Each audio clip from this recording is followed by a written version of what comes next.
Welcome to the Birth Lounge Podcast, an empowering space for expecting and new parents to hear candid conversations with experts and learn how to craft your ideal birth. We will tackle the scary and weird questions that come up along the way and provide answers that are driven by science and evidence-based recommendations. I'm going to show you how to redefine parenthood and choose what's best aligned for you and your goals.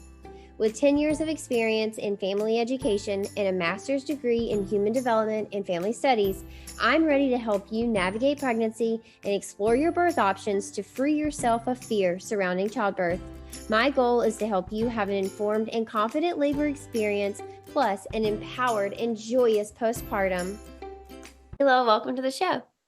Thank you so much for having me. I'm stoked to be here.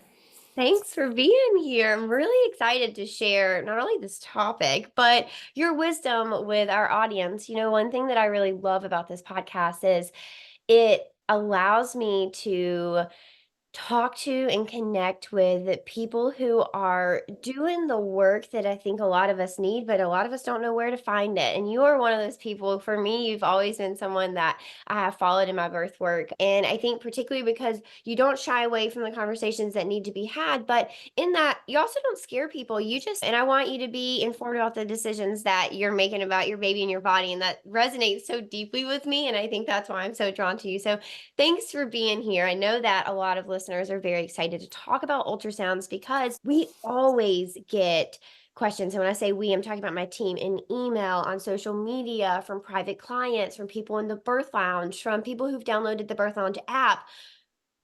Should I get ultrasounds in pregnancy? What are the dangers? What do I need to know? My doctor just told me I had to have it. I don't even know what they're looking at. And I would like in this episode for us to share what people need to know. But before we do that, I think we should probably start with the history of ultrasounds in the US, because that I think is very telling in and of itself. So before we dive into all of the questions that people have, could you lay out how ultrasounds became to be standard practice and just kind of the general history of where they came from?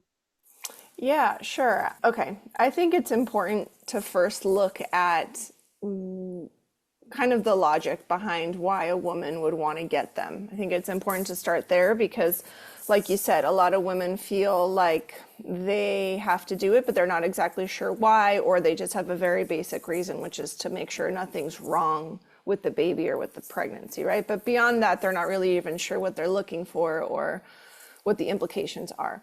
So we have a few different logics as far as the way that we view birth, right? We have cultural logic, which is kind of like we approach pregnancy and birth from a cultural perspective, what people in our community do, what they have done, what's acceptable, what isn't acceptable. That could come from like racial background, socioeconomic background, like the culture that influences us, right? There's also the spiritual logic of things when we approach pregnancy and birth, like, I trust in this process. I trust in a higher power. What is meant for me is meant for me. And I don't really need to look very much outside of my destiny to go through this process and this journey.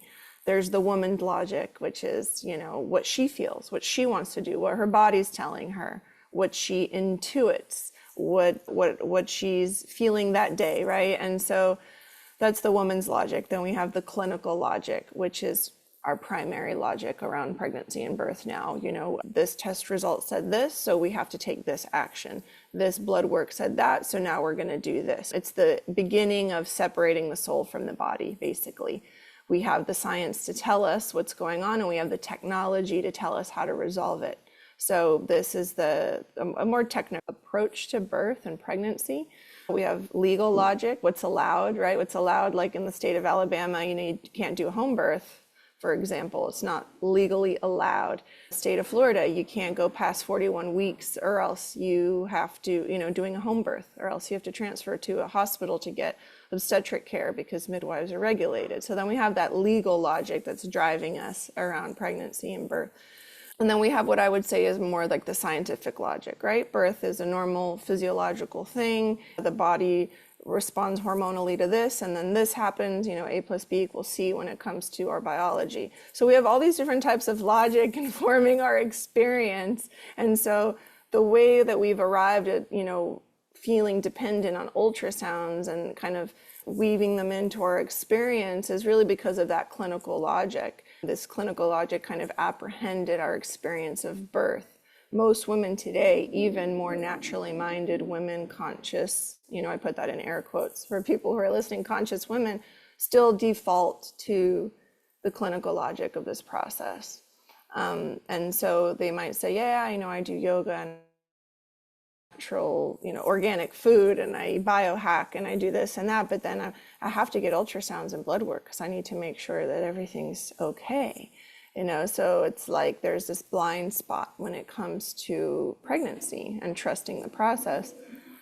And so in 19 was really when I would say the ultrasound became commonplace for the pregnant woman to check, positioning of the baby, basic measurements. It was not as, multidimensional as it is now. And this was just a way for them to start to monitor, is the baby head down, feet down, is what's the size of the baby. Practitioners had started losing the art of feeling the woman from the outside to understand size and positioning. So now they were becoming dependent on this technology to give them information to then take a clinical approach to resolve the issue. And so this was just kind of a natural progression in society's movement towards more technocratic birth. And the thing about ultrasound, many women listening might know, is you might get a bit of information from an ultrasound and then the baby's born and none of that information was actually true, right? Like they get an ultrasound and baby was measuring really big for how tiny she is. And so then they scheduled an induction and then the baby was born and the baby was actually only 7 pounds, not the 8.5, 9 pounds that they were guesstimating. And so she's had to do this whole rigmarole in the hospital, which was probably traumatic because of something an ultrasound said that wasn't even accurate. So yeah, I would say when we moved out of these different logics of birth, when we started birthing in hospitals really only at the beginning of last century was when we moved into this shift of, relying on technology to direct our birth experience. And now it's just commonplace. Oh, you just do the thing. Yeah. Yeah. And it seems to kind of be that first step of that cascade of interventions. You talked about the size of the baby, right? It really is that first step of, oh no, we need to intervene. But you just laid out the perfect example, and I think everyone knows is those are estimates, right? There's no way to know how big your baby is until they're really on the outside. And the position of your baby matters a ton. And so it changes from week to week. Is it true that ultrasounds were also designed to reduce the rates of cerebral palsy, but we didn't actually see that? No, you can't know that from an ultrasound. Cerebral palsy happens when a baby's oxygen is deprived, typically at birth, Oh, you like know you what I'm have. thinking of is electronic fetal monitoring. Uh, Oh, okay. my brain went to electronic fetal monitoring. Yeah. Sorry. Yeah, so no, that's okay. So in the EMFs, the electronic fetal monitoring during the labor, just checking the baby's heart tones to see what's going on. Yeah, I mean, that's a way that you could say, okay, the baby's heart tones are really spread out, really decelerated, they're not getting enough oxygen, something's going on, we have to take action here, right? The chances of that happening are pretty rare if the woman has not been drugged. But if she's been drugged, it's more likely that her baby's going to have decelerations in the heart rates during the labor. Yeah, my brain went to like all the things that are when you were talking It's to. a form of ultrasound wave technology, the EMFs. It's not like that's harmless either. Yeah, So and you were talking about the doctors losing skill to evaluate certain things, and my brain just kind of went to all of the things that I know of like, wow, these are really lost art skills that they are we're listening. Yeah. yeah, we have to get them back, and if we don't do it intentionally, we're not going to get them back. Are these things that doctors are literally not being taught in medical schools? It's hard to know. I have a few friends that are practicing obstetricians, Mhm. and a lot of them have told me, they've been in school, over the last 20 years, kind of in that time frame, and a lot of them, actually all of them, didn't, except for one who purposefully went out and studied with midwives intentionally, apart from her training as an OB, but none of them have witnessed unmedicated birth. So none of them have sat through what it is to, a natural labor that can take 2 days to unfold sometimes, right? None of them have sat through that. They've experienced women who have been most likely induced or on an epidural or a C-section. And so someone who's been witnessing birth now for over 10 years, when I've witnessed births with an epidural, it's a completely different experience Oh, than an unmedicated labor. So the woman's behavior is different, the interventions are different, the newborn experience is different. It's all completely different. So these OBs who are helping women give birth, who, when the woman says, I want to do this natural, and the doctor says, all right, yeah, sure, we'll help you get there. How do they know how to do that well, if they they've don't. never actually experienced an unmedicated birth and labor? So that's what I'm saying. And because of liability, especially in the United States, it's hard to say in other countries, but because of liability matters, they're not being trained to do breech births, to deliver breech births vaginally. They're not being trained to do vaginal twin births. Pretty much everything that strays from completely vanilla, I would say, they're being directed towards high intervention approaches, mostly being C-sections, right? If anything kind of looks out of the ordinary, just do a C-section because we don't have liability with that. What's like Dr. Neil Shaw says is like, if a baby's not doing well and I do a C-section, then great. I delivered a healthy baby because I got them out when they weren't doing well. And if a good baby, comes out via C-section, then great. I also delivered a good baby and a healthy baby, and I get praise either way. Like, doesn't matter if it was good or bad. For a C-section, I always get praise, and that struck me. I learned it years ago, literally at the very beginning, and it always sticks with me. Okay, so we talked about these ultrasounds in pregnancy being kind of that first cascade of intervention, that first little tip of the thing of like, oh, maybe we should do this test and maybe we should monitor this and maybe we should keep tabs on that. Where should we be expecting ultrasounds in pregnancy kind of generally in the hospital system? And then can we talk about maybe why they're doing them and what kind of alternatives we could use if we weren't too keen on ultrasounds? Yeah, I mean, it's hard to say every OB is prescribing ultrasounds differently, but I'd say generally speaking, even before a woman starts working with an OB, she has this like impulse or reaction to go get an ultrasound to confirm her pregnancy. So that's kind of the first matter. It's not like it starts with the medical system forcing it on a woman. A woman will suspect she's pregnant and then is like, okay, I need to go get an ultrasound to like make sure I'm pregnant, or like I need to go get blood work. And it's so interesting to me because you'll know you're pregnant if you just wait and see. So what is the rush to have somebody else tell you something that only, that you would already know? So there's this immediate desire to outsource because a woman doesn't trust her body and doesn't trust herself. And so then she goes, gets the ultrasound, and they say, oh, okay, well, you can work with this OB's office. Let's set up an appointment for you to do an initial, consultation, or let's get you in to do your blood work. And so now she's already in the system. She's like put herself in the system, I would say, before anyone even like put her there.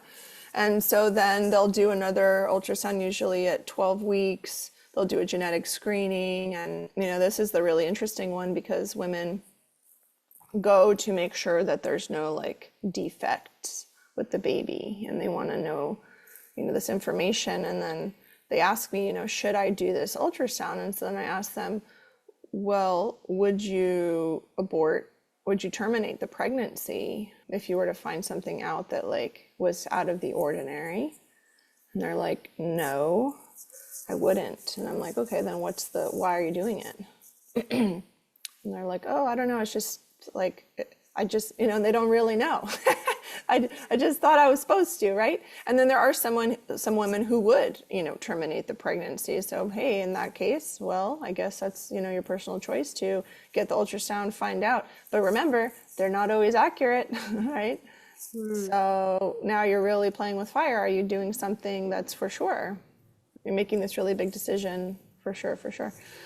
So that's the big one. And then after that, if the woman is older than 35, they'll just automatically prescribe her to have regular ultrasounds, probably like every 2 or 3 weeks, because she's high, quote, high risk, just because she's older than 35, which is for me nonsensical, because I don't consider the age to be a risk factor in pregnancy or birth.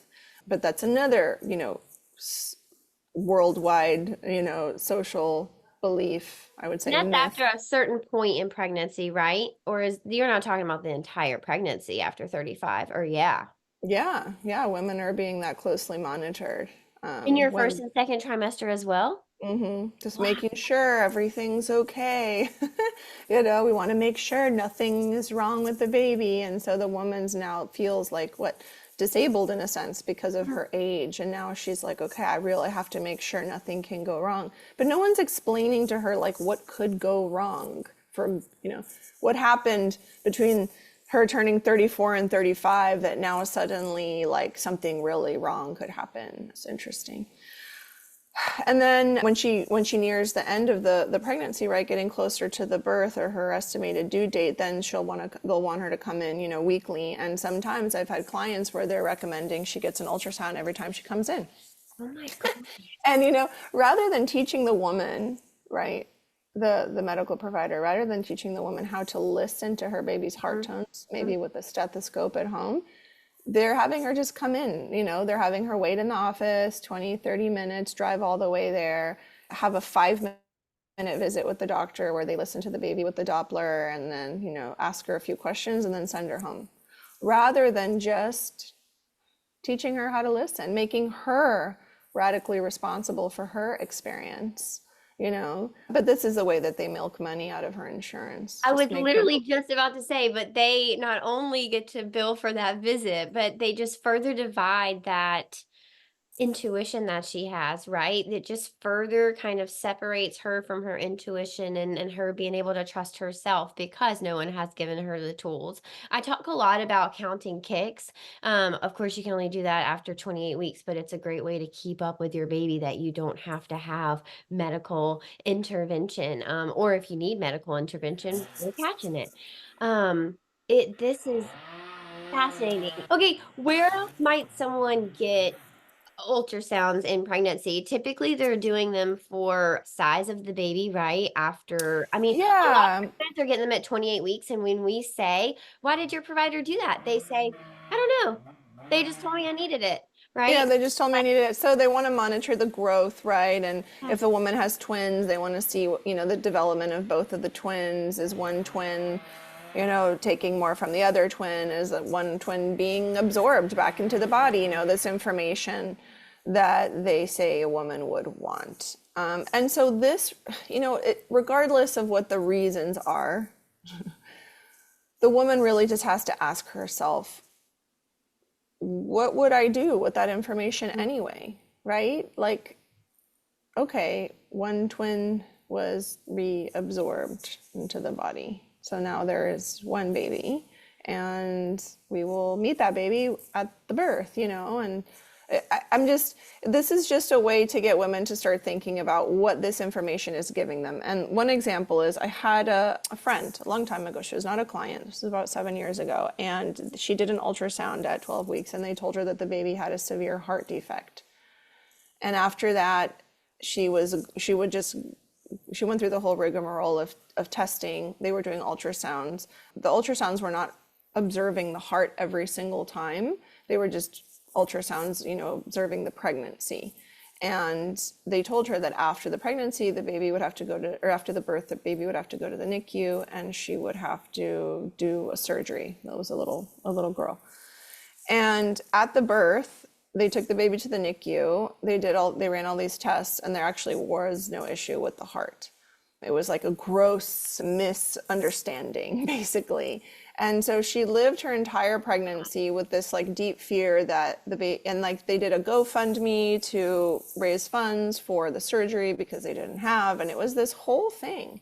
And turns out the baby didn't actually have any issues with the heart. It was something that I guess resolved itself, like it closed.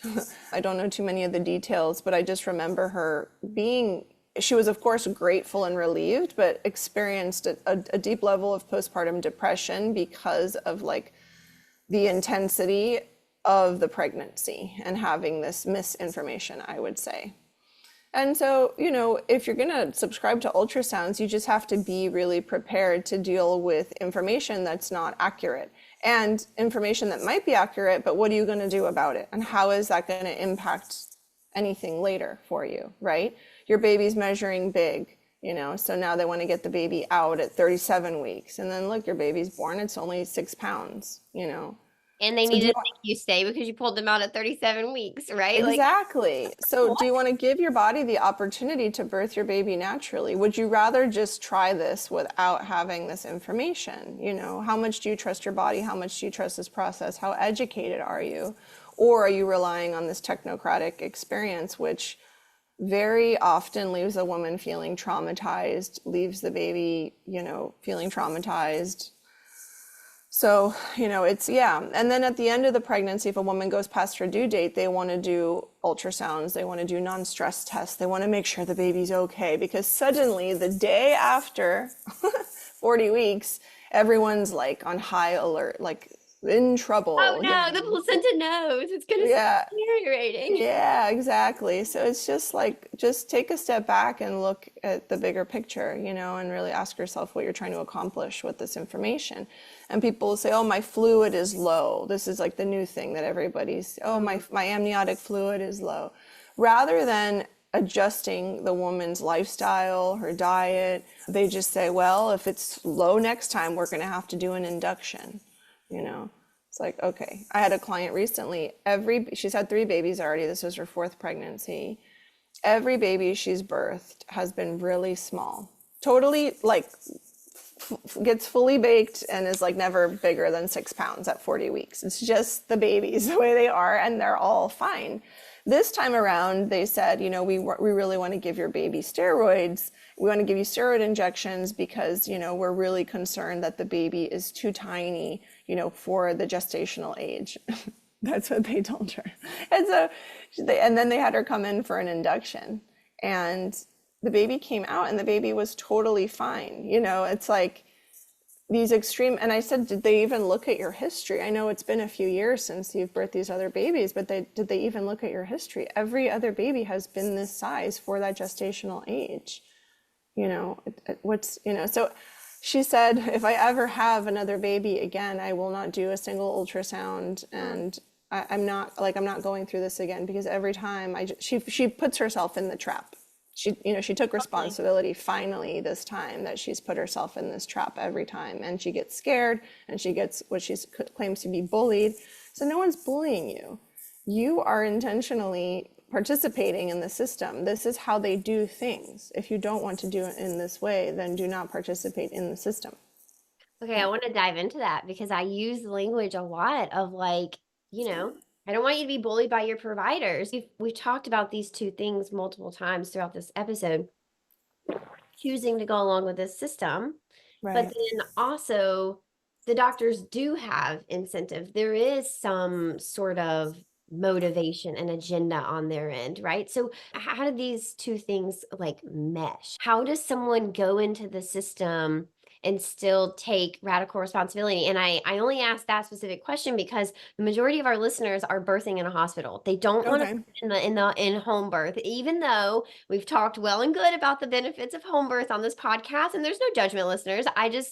We just know there are massive benefits. But if you want to be in the hospital, I want to help you have a good hospital birth because I think you deserve that. So, how, Ayla, would you say, and there's no wrong answers because we talk about this all the time on the podcast. I talk about my feelings and thoughts about this all the time, but how would you say someone can go into the hospital and interact with this system and still stay kind of radically in control of their own decisions when the system's really not meant for that? It is not designed for that. It is designed for people to come in, do as you're told, sit down, be quiet, take these medications, we'll get your baby out. It may not be vaginally, may not be how you wanted it, but your baby will be here. And that's that. Is there a way? Your opinion may not be, or maybe like, there's no way. You can't. Yeah, I mean, that's like going to buy eggs at the hardware store. Totally. I get that. So you're looking for something where they don't sell it. So I would say It's kind of like gaslighting yourself, right? It's like the woman who's like, well, he'll change, Mm. and Mhm. stays with the hope, that the thing she really wants is somehow going to become available if she just wants for it bad enough. And that's a whole healing process that the woman has to do on her own. It has nothing to even do with the birth. And so this is where I ask women, if you're serious about trying to have this experience, this empowered sovereign experience at the hospital, there's a lot of emotional work to do, in preparing for the process, right? And so what part of you, is like, when I do these processing sessions with women who are trying to figure out where they want to birth, or maybe they had a traumatic hospital birth, but they want to go back, kind of look at, and they blame the system. They say, oh, it was just that doctor. It was just those nurses. It was just, and so they want to go find, a better experience in the hospital with a different OB, for example. We just start to look at this kind of patterning that they had, growing up. And, Yeah, your what childhood. are what are the experiences that you had which make you believe you can't trust your body, that you can't receive support, from other things, and a lot of women actually have weird, I wouldn't say weird, but it's for me unusual experiences growing up, when it comes to their body, with gynecologists, sexual abuse, just even physical and verbal abuse from caregivers. And so there's a history there of finding a way to normalize that type of abuse in order to get through life, right? Five. Yeah. Just to survive. Yeah. And many women, I mean, it's reported that 1 in 3 girls are sexually abused, but that's just what's reported. I think it's a lot higher because 95% of the clients I work with have some sort of sexual abuse experience, whether it's in early childhood, infancy, or even teenage years. And so there is a lot there. It's almost like they go back to something unconsciously, thinking that it's going to be different, going into a place where they're not going to actually have the freedom to trust their body because it's not safe to be in their body. And so they go to a place where they can kind of disassociate, and that's usually the hospital. So it's a very complex, women might say, no, I just feel safer at the hospital. It's not that complicated. And I'm like, okay, what makes you feel safer there? Mm. Well, because, I know so many people who had emergency C-sections. Okay, do you know why they had emergency C-sections? Well, it's because the baby's heart tones decelerated and the baby could have died and they had to do a C-section.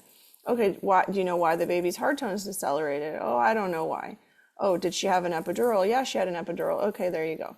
So the woman and the pregnancy and the baby were all fine and healthy, but she made decisions that put her in a compromising situation that compromised the baby, so she had to have a C-section. It's not like there was something wrong with her, wrong with the baby, wrong with the pregnancy, and she had that C-section to save everyone's life. It was because she put herself in a situation, typically going to the hospital, that causes her to have these experiences, right?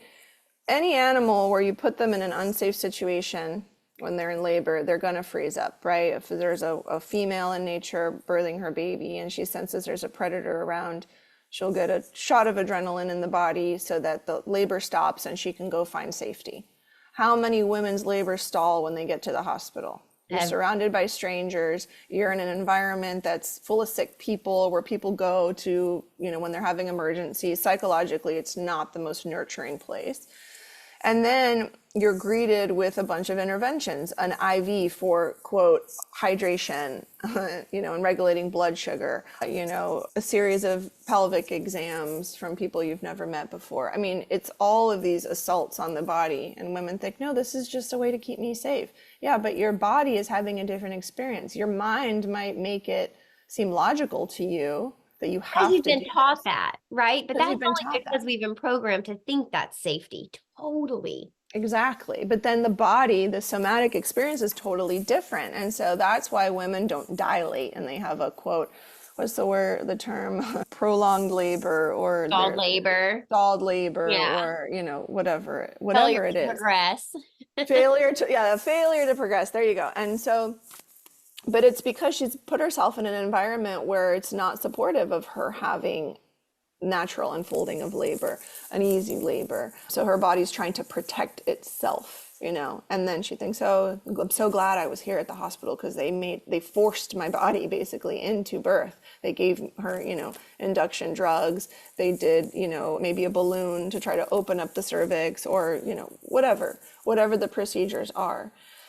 And so a woman convinces herself that she is going to be safer there. And then it's like the system itself creates the problem, but they also hold the solution. Mm. And so a woman believes that, she was only safe.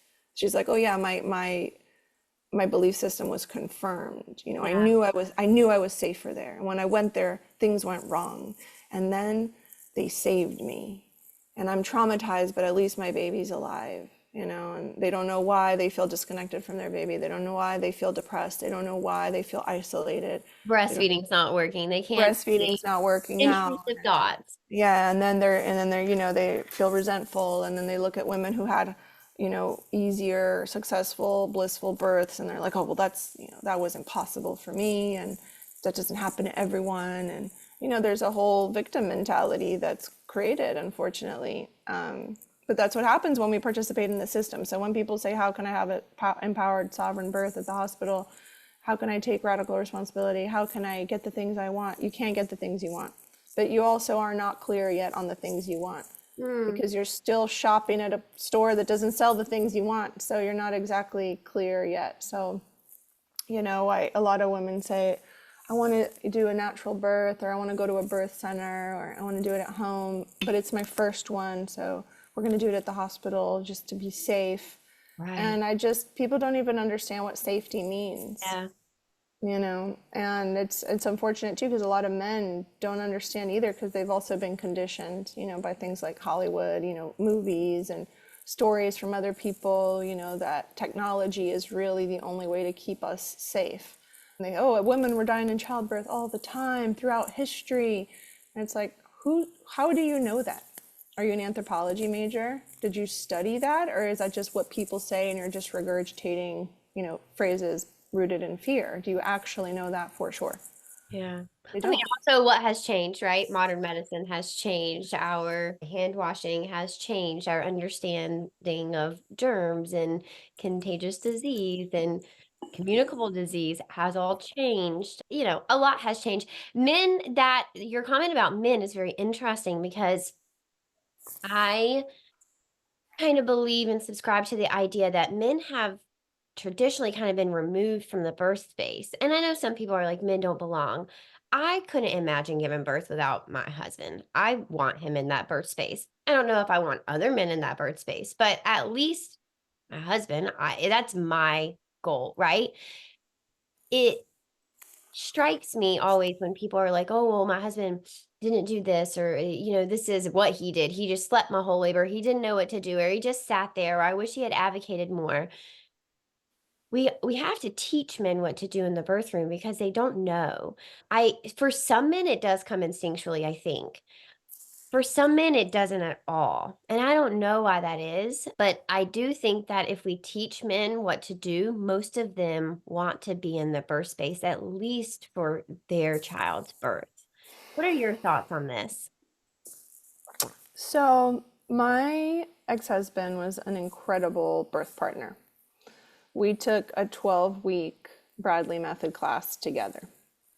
And he went to every single class, and that method, that childbirth method, is really focused on creating a grounded, supportive partner. Hmm. And so I was completely held by him in that experience. We didn't have a doula. We went through like 5 different midwives before I found a midwife that I liked. And the midwife is very hands off. They're medical professionals. They're just there to check the heart tones. They're not there to rub your back and feed you, and they're not emotional support people. Neither are doctors. So he was mine, and he knew exactly what to do because he educated himself. And so when I would ask him for something or I would make a statement about something, he knew how to respond to that. So it came from within to do that.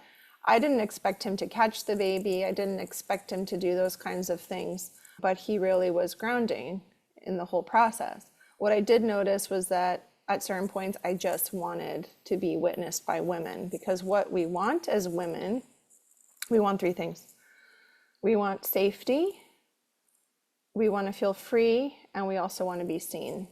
We want to be witnessed. Those are the three things women want. It's like, how good does it feel when, your girlfriends see you for something that you did, or they witness you, or they, you know, you're having an emotional expression and they're there presencing with you. Like, how good does that feel, right? Yeah. We want to also feel free to be ourselves, right? I'm not talking about like belligerent feminism where it's like free, independent woman, it's not that. It's more like free to express yourself. You want to feel that freedom in your expression, right? And you want to feel safe. Every woman wants to feel safe. That's literally what we're doing all the time, is securing our safety. We're Mm. always looking around. We walk into a room, we assess the environment, we look to see, is it clean? Is there stuff? Who's there? Who's here? Who's not here? We're always doing that. That Yeah. is just in our nature. And so that's why labor sometimes doesn't work out for many women, because they've put themselves in unsafe situations, meaning at a hospital where they're Awesome. literally having to fight for ease and freedom and Mm. safety. Mm. So what does safety mean? That's a question we have to ask ourselves. But having the man in the birth space, no, men were not historically in the birth space. They just weren't. It's not like, I'm an anthropology major, and so I studied family systems. That's kind of the foundation of how I got into this work ultimately. And men were not in, very rarely were they in the birth room with the woman, holding her up, tending to the baby, things like that. Women were being witnessed and supported by other women, by the elder in the community who had all the medical wisdom and knowledge. Maybe she was called a midwife, maybe she was called a medicine woman, maybe she was called something else. And then the other women who she was close to in the tribe.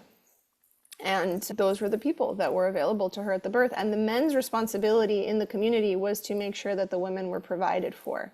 They were not there to catch babies. Mm. We've just now normalized men being in the birth space because we live in these like individual homes where we're not in communities, and our husbands have become our entire community, right? How many women put pressure on their partner to be emotional support, financial support, best friend, someone to have fun with, someone to do adventures with, someone. It's like so much pressure on men to do what the entire village should be doing.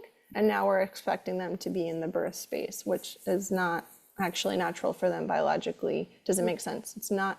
Birth is it's kind of like this limitless ocean, right? It's just this other dimension, and it can take a long time, and you have to feel your way through the process. Men don't feel their way through things. Men act, men assess and act. Men make sense of things. Things are more linear. That's their gift. It's not to be in this timeless, boundless space of birth. So it's just really not where they're supposed to be. But we've resorted to that because a woman only feels secure with her partner because she doesn't have community. So of course she's going to expect her husband to be there. We So do don't live you think that men shouldn't be in the birth space at all? You think ideally if we could handpick everything and really do birth like really as it was supposed to meant to be done, men just wouldn't be there at all? You think that would be kind of the harmony that we're looking for? Yeah, I think men wouldn't be there at all, but we're in a society that doesn't exist anymore. So now men Yeah. have to be in the birth space. Who else do women have? Sometimes that's why doulas play an important role, especially now. Doulas have always been around. They're the women who witness birth and support the woman. But now doulas have become very important in that sense because they are the feminine presence that's neutral, that creates safety for the woman, that supports her in her process. But no, I mean, if we lived in, once a community reaches around 60, 65 people, then it has to splinter off and become a new community. When we get to that ceiling of 65 people, that's the max amount of people where we know everyone and we can form trust and relationship with those people. Oh, Once we go past that number, then it becomes like you don't know people anymore, and you can't really invest energy in everyone and know them and trust them. So tribes typically can't be bigger than that. They have to splinter off and become a neighboring tribe. And so there is no way now in society. We're like literally one, worldwide community. We're so connected. So we can't be in that system anymore. So now women are striving to create community through groups and yoga classes and meetups and, but at the same time, we don't really trust those women inherently. Like we wouldn't breastfeed each other's babies. We're not at that level that we used to be. So yeah, we can try to create these systems, but would you have any of those women at your birth? No. You would still probably just want to have maybe your friend or a doula or maybe your mom if you have a good, healthy relationship with her husband, you know. So returning to that's not possible because worldwide we're not set up that way. So now our only choice is to enlist our husbands or partners to participate and have them do something that's not really natural for them. Huh. Wow, that's so mind-blowing to me. It makes so much sense though. I've never thought about that. Yeah, but it's like on Instagram, it's like the man's catching the baby, and it's like, oh, he's gonna stay home and he's gonna do paternity leave and help me, and that's not his role either. But it's like everyone wants that. Everyone wants the husband to stay home and bond. Men don't bond with babies in that way. Yeah. Men and babies don't have an oxytocin exchange by being nurturing and holding them and doing skin to skin. Mm-hmm. They have an oxytocin exchange with the child when the child and the man start playing and doing things kind of more out in the world. Mm-hmm. And so, after day 3 postpartum, men start to feel like they're cagey. They need to get out. Yeah. They're trapped, and it's not because they don't love their family, it's just because this is not in their nature. And so what women should do is have him go back to work and get women to come in and support her. A postpartum meal prep, a postpartum doula, the best friend. That's the type of support because women instinctually will say, oh, okay, like try this, do this. Oh, let me hold the baby while you do that. Let me feed the baby, that kind of a thing. If the other woman is also breastfeeding, I don't believe in taking a baby away from the mom so that someone else can feed it. But that's another conversation. And so this way men can actually go out and say, okay, I feel my purpose again. I'm going out to make money to provide so that my wife and my child can have this experience and she can be supported. But the man staying at home to change diapers and do, sleep schedule shifts, like that doesn't actually, that disrupts a natural order of things. But this is Well, how. I can see how what that mom is actually seeking is that emotional support, is to not be alone, is a partner to help her do those things. And instead of it being her husband, it should be other women. Like that just makes so much sense. Yeah. It kind of sucks that now that village is not inherent. You have to pay for it. So if you don't have the money to Yeah. pay for it, you don't have Yeah. it, right? And Yeah. if hopefully you have a good partner at home and hopefully they have good paternity leave, but if you don't have that, then you don't have the village and you can't pay for it. It's Okay, but what are women doing at their baby showers? They're asking for a bunch of garbage instead of the funds to have what is the most important thing, which is 6 weeks of postpartum support and food, right? But they're like, oh no, and the thing, and the monitor, the baby monitor, and the camera, and the little rocker, and the $500 Bluetooth swing. I mean, that stuff is garbage. and more machines, right? So we have all these machines in pregnancy that are separating you and your baby, and these are other machines based on safety. People are like, oh, but I need to know if my baby is breathing, so I buy the foot monitor that monitors their breathing and dings if they stop breathing, right? Like, but your baby's Right. body is designed to stay alive, right? And I don't want anyone listening being like, yeah, but he SIDS, sure, SIDS. There's a deeper conversation to be had about SIDS, right? Your baby's body is inherently designed to stay alive. Well, and you're not supposed to be separated from your baby to wonder if they're breathing in the other room, Mm. especially those first few months. Mm-hmm. So they Mm-hmm. shouldn't. Your Yeah. baby should nap on you, right? You should do baby wearing. But Yeah. this is a whole other exploration into attachment parenting and understanding healthy newborn parenting, which a lot of people don't, because all the books on parenting right now are for the convenience of the parent. They're not for the actual nurturing of the relationship between the mother and the baby.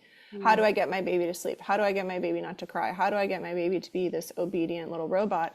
And that's what these books are about. They're not about actually supporting the mother's relationship with the baby and the mother's health. And so yeah, we feel like, oh, I do need the swing to make the baby go to sleep. Oh, we do need the sound machine We do need this entire system for disinfecting bottles. We do need all the stuff. And I'm like, okay, so there's probably around 4 grand there. It's all said and done. That could take you a very long way when it comes to the postpartum health and support that a woman needs. Hmm. And I'll tell you, you really only need about $200 worth of supplies for a newborn if you're What would doing that it. be? What would you choose? What would I choose? I would choose cloth diapers. It's the most cost effective thing that you can do. I would breastfeed, so there's nothing there that I need besides good food. I No would choose tools for breastfeeding that you would have?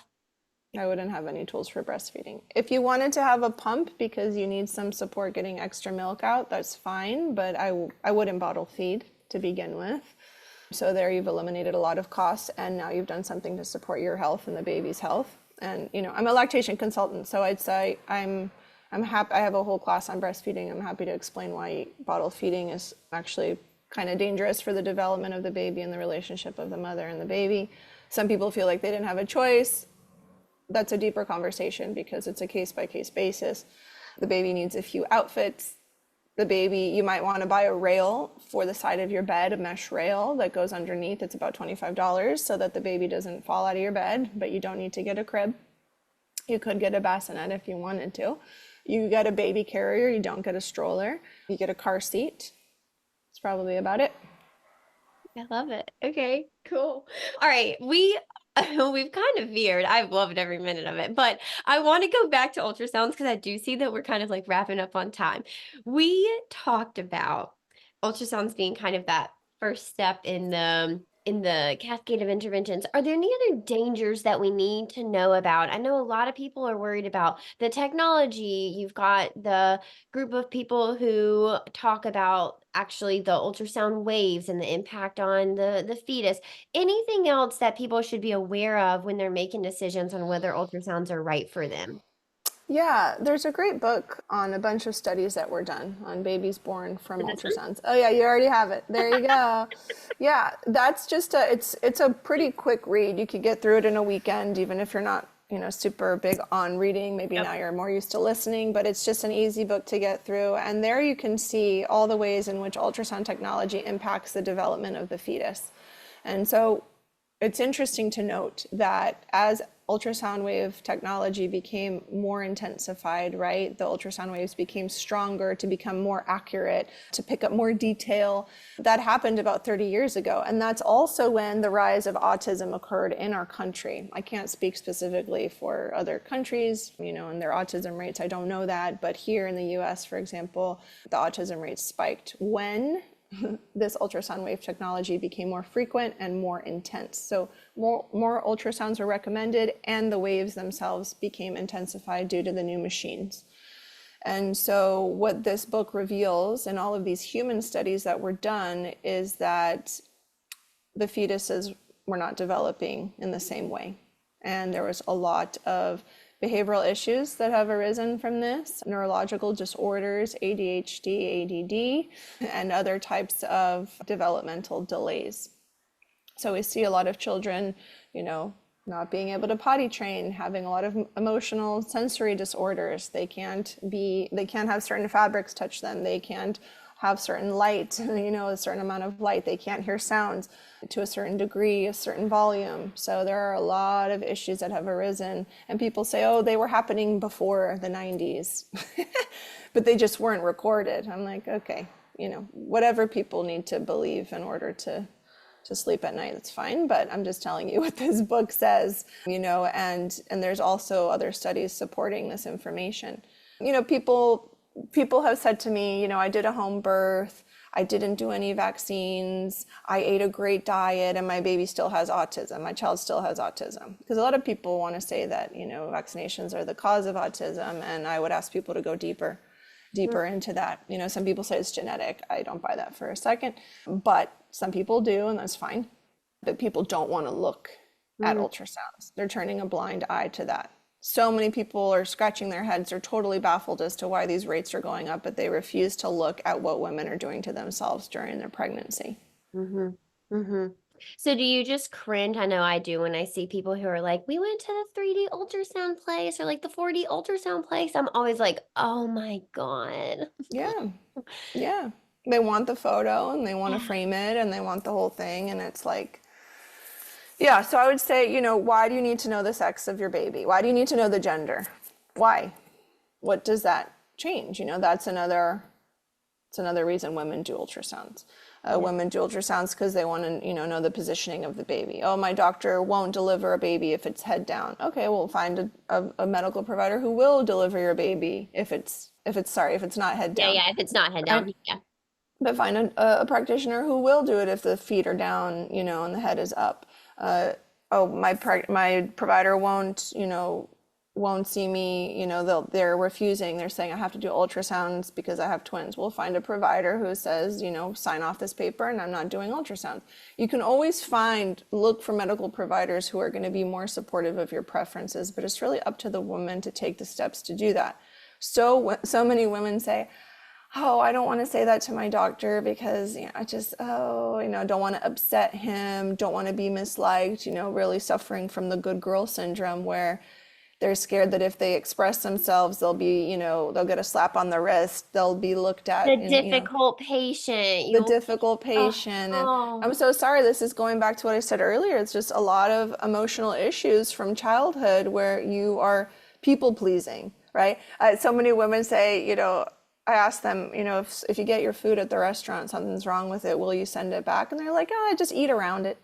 ew, no. You pay Or, oh for no, that. I don't want it. And then, the waiter comes back and they say, what's going on? Do you like your food? And they're like, yeah, I'm so sorry. It's just as if it's their fault that the Sure, food was burned. sure. It's like, I'm so sorry to bother you, but this just, and it's like, well, it's their job. You're not bothering them. They're Yeah. getting paid to do that. So also recognizing that the medical provider is there working for you and for your experience. And if you feel otherwise, then, you can find another medical provider. So it's just a matter of really doing the research. Sometimes you have to go through 5 doctors before you find the right one that is really supportive of your process, that's going to get you closer to your goals. But always remember, whether you love your doctor or not, you're birthing inside of a hospital system. Your doctor doesn't control the hospital system. It's a whole other framework that your doctor may say, well, this is our protocol here. I can't do anything about that. So, you're never going to win in the hospital. You're never going to get the things you want unless you want to be fighting the whole time you're in labor. Yeah. I mean, you always have the option to say like, great, that's the protocol. I'm not going to do it. So please stand over there and I'll wave you in if I need your help. Right. But it's going to be a fight. Those people in your room are not going to be bringing the vibes of safety and groundedness and calm and Nourishment, yeah. trust, right? They are going to be in the corner, rocking back and forth, biting on their fingernails, like just nervous balls of nervousness, right? They're going to be bringing the completely wrong energy if you do that, if you go into the hospital and really fight your way. Although, look, I hear you guys. I know you're out there. I know that's why you listen to this podcast. I know that that's who some of you are, and you're welcome here. I appreciate you being here. And again, I want to give you the tools if that's the birth that you want. But Ayla, I think you're just speaking so much truth into the fact that the place that you birth matters so much in how your birth is going to unravel because it impacts everything. There's nothing left untouched by the place and the location that you choose to have your baby. And I think that goes so untalked about, untouched, it's just missed in so many conversations. People are so worried about finding the right provider. And I do also think that's super important. But the right provider in the wrong hospital is still going to be a really messed up birth or a really big fight to get the birth that you want. And so you can't overlook the place that you have your baby. Yeah, and it's important. A lot of women say, well, I showed my doctor my birth plan and, they agree. There's a few things there that, well, we're not really seeing eye to eye, but it's fine because at my birth, I'll just make sure that me or my husband say something. And it's like, no, you either get 100% of what you want or you go somewhere else because settling for 70%, there's that 30% that could make or break your entire experience, right? They'll say to their doctor, I don't want an epidural and I don't want an induction. I want to do it. And they're like, okay, well, this is your first baby and you're going to be screaming for an epidural when the time comes. They make comments like that. So Does it really sound like the doctor supports you, or are they belittling you and telling you they know more than you? Especially when it's a man who's literally never given birth. So it's like, how can they tell you like you're gonna be screaming for this, right? It's like so sick. So yeah, it's an interesting thing just to note. And I'm not saying go give birth in the woods alone. Sure. That's not the right way to do it at all. It's not. I don't believe that that's actually even ideal, Yeah. because what we want is to be supported and Surrounded by nurtured other women. Yeah. and held. So it's Yeah. not like birthing alone is the thing. You want to be where you feel safest. And if it's, you know, if you think it's the hospital, I would ask you why. And then start Mm. going down the list of what are the potential things that could happen? What am I afraid of? Okay, someone told me the baby had the cord wrapped around the neck. Let me research that a little bit more. Is that actually an emergency? Oh, someone said this. And so go through. And then once you realize, oh, I'm actually just like a healthy 38-year-old woman, my pregnancy's totally fine. Why do I need to be in a place that offers emergency care?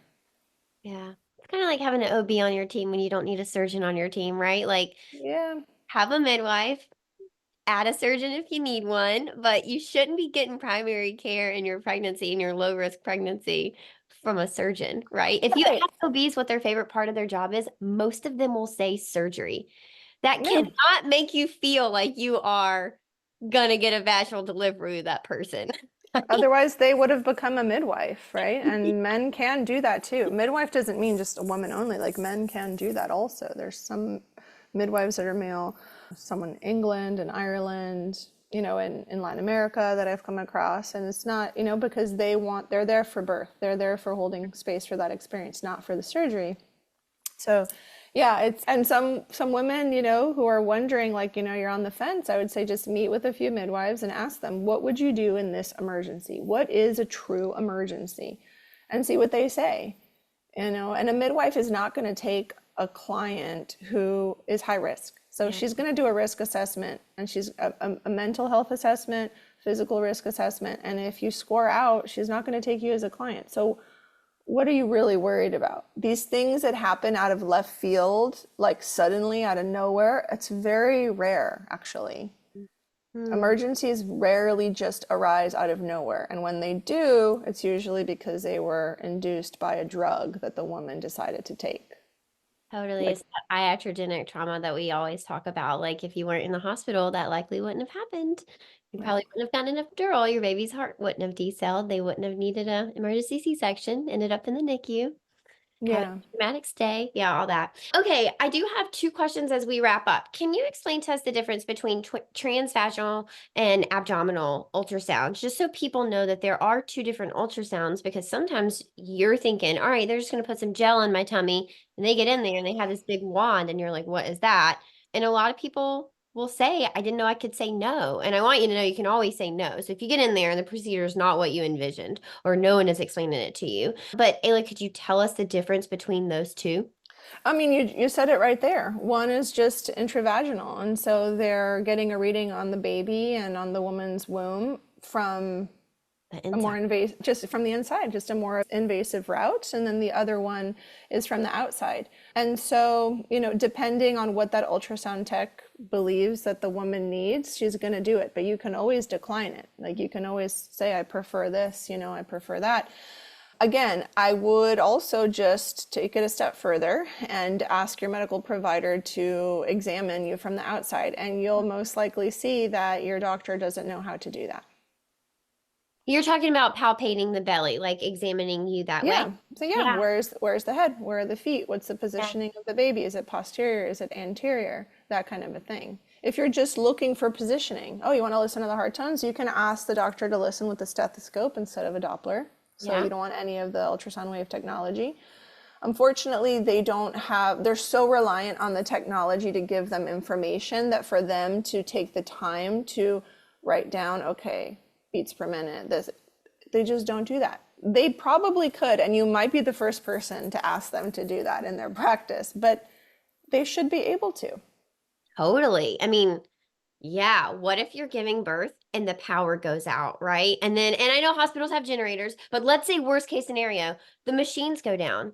what are we going to do, right? You Right. want to be with a provider that not only, I guess, kind of knows how to understand the machines and stuff. My comfort in a provider comes from them knowing it, knowing how to evaluate me and my baby, not relying on how to read a machine or read a report that's spit out Yeah. by a machine, right? Yeah. That's so fascinating. Okay, so we have listened to your baby. So I think I want to wrap up here. That was my last question is alternatives that we have if we do want to get this information, but we don't want the ultrasound. So we can ask our doctors to listen through a stethoscope. We can have them kind of palpate our belly. Women can do that too. You can kind of figure out where your baby is based on belly mapping, right? Yeah, yeah, that's right. So Yeah, you can learn to do that on your own. And women say, "Oh, well, I wouldn't know." This is an exercise in learning how to trust yourself. totally. Like learn it. If you don't know how to Yeah, do it, learn it. yeah, exactly, Cool. exactly. Can people learn how to use, or I guess like interpret fetal tones, heart tones on their own? A lot of people are going to say like, oh, well, I need medical school for that. Where would someone find a resource if No, I they want mean, to do that? you could just even look online and say, okay, for the gestational age, where should the beats per minute be on average, for a healthy baby? And also remember, sometimes the baby's sleeping. Mm, The heart tones may lower, they might slow down while the baby's sleeping. Maybe you've just eaten something and your blood sugar spiked, and now the baby's more active and the heart tones go up. So know that this baby is also being just very responsive, always being very responsive to its environment, including your stress level, mm. right? Your blood pressure, what you're dealing with, what's happening between you and your partner, what's happening at work. All of those things impact the heart tones of the baby because they are not only being hormonally impacted by you, but also your entire energy field is shifting, right? When you start breathing up here, hyperventilating because you're breathing in the chest and you don't even know it because you're doing so many things, you're going to decrease the baby's oxygen. Yeah. But if you're maintaining good hygiene as far as your breathing goes, doing really deep abdominal breathing, you're oxygenating your body, then your baby is also going to be receiving the right amount of oxygen. So everything you do is impacting the baby's heart tone. So know that it's very environmentally directed. Yeah, that is fascinating. I think this conversation has been so pivotal for so many people. I really enjoyed hearing you talk about how essentially we outsource our power. I hope that this episode acts as a catalyst for a lot of listeners to start to take that radical responsibility. We talk about it, but I've never talked about it in this way. I've never framed ultrasounds and interventions as a way of outsourcing our power, as a way of kind of handing over that control. And I think I talked about it in handing over control, but never like outsourcing, like intentionally saying, all right, you make the decision for me or you read this. And I think this is just such a powerful conversation that if you're preparing to have a baby, I think you probably could use to have this conversation. And I know it was difficult. There were a couple of times throughout the conversation, listeners, so if this is how you felt, you're not alone, where I was like, "Ooh, that's deep." And also, I'm so guilty of that. Like I should do some work around that, right? I should think about where did those thoughts come from and how did I get to believe these things about myself? And then how do I unravel that? So, such a fascinating conversation. Ayla, truly thank you so much for sharing your massive amounts of knowledge and wisdom and just like spiritual guidance with us. I felt it in my bones and in my soul, and I really appreciate it. If people wanted to work with you, you've got a couple of different options. So you talked about kind of like a birth debriefing session. You have offers for expecting parents and moms, but you also train doulas. Tell us where each of those categories of people can find you to work with you. Yeah, absolutely. So we actually have something really beautiful called the Sovereign Woman Circle. So it's a membership. We're in a private chat together. We meet once a month on Zoom, women from all over the world. It's a small group, it's an intimate group. But this is where we can share resources. This is where it's like, okay, I'm thinking about getting pregnant, but I have some fears about it. Come into the circle, and you can kind of remain anonymous and just participate as you want, but it's really a way to start taking radical responsibility in your life and like allow that blossoming to happen. Or maybe you've had a baby and now you're like, I'm just looking for like-minded group of women. So it's all kinds of women. It's a really beautiful membership. It's very approachable. And then I also have, the Foundations birth class where it's 8 modules. It's for men and women, really preparing for this process. Maybe you're not pregnant yet, but you're thinking about it. This is a good way to just understand how the whole thing works from start to finish. I don't know if it ever really finishes, but the arc of this journey. And then, yes, I also train doulas. And so if any women, you've had an amazing birth, and you want to hold space for other women, or you've had a birth that was really challenging and you've alchemized it and you see how important it is for women to have support, or maybe you're a practitioner of some kind, like there's been a few chiropractors in my training who work with pregnant women and work with babies, and there's that little piece missing of what happens in that birth space and what is the kind of underneath the surface. This is a really great training. So it's a doula training, but it really is for everyone, because I believe that this gift to be a doula is in every woman. Just have to fine tune it, And then I also have the one-on-one sessions, whether you're planning to conceive, you're having challenges with fertility, you want to look at the kind of the deeper reasoning behind that. Apart from the conventional IVF route, certainly work with a lot of women in that field. Postpartum, yeah, like you said, the debriefing, birth trauma processing is what I call it.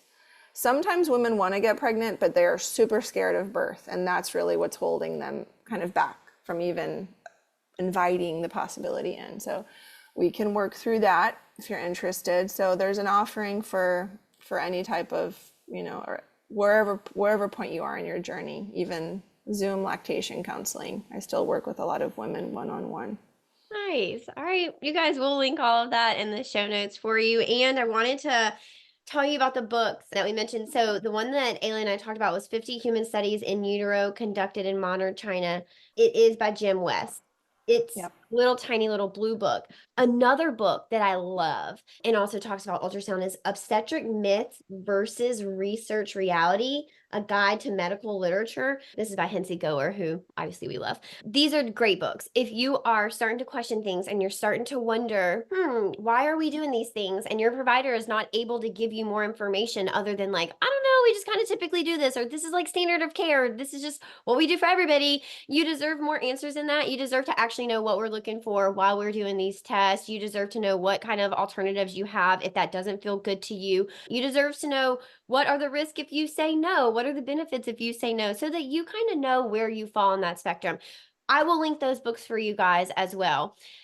Ayla, seriously, thank you so much. I cannot send enough gratitude your way. This has been fantastic. Listeners, connect with both of us on Instagram if you haven't already. And I will see you next episode. Thanks for hanging out with us today. Bye, y'all. Thanks for joining us. I'll see you next time on the Birth Lounge podcast. Until then, head over to Instagram and find us at Tranquility by HeHe and give us a follow. You can also check us out at thebirthlounge.com.